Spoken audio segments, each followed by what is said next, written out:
Salam hormat, info sukan. Tahukah anda, kita pernah berada di kemuncak prestasi pada November 2025 apabila Harimau Malaya menghuni ranking ke-116 dunia, antara pencapaian terbaik dalam tempoh 2 dekad ini. Namun, segalanya berubah sekelip mata susulan isu pemalsuan dokumen yang menyaksikan 5 perlawanan diberikan status kalah oleh FIFA. Keputusan tersebut memberi impak besar terhadap pungutan mata ranking dan menjatuhkan kedudukan Malaysia dengan ketara. Kini, Malaysia kembali merosot ke tangga ke-134 dunia. Jatuh 18 anak tangga.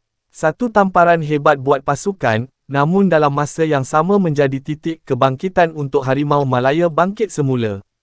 Ayuh bangkit Harimau Malaya. Ayuh seluruh rakyat Malaysia kita beri sokongan kepada Harimau Malaya 31 Mac ini apabila berdepan dengan Vietnam dalam kempen kelayakan Piala Asia 2027.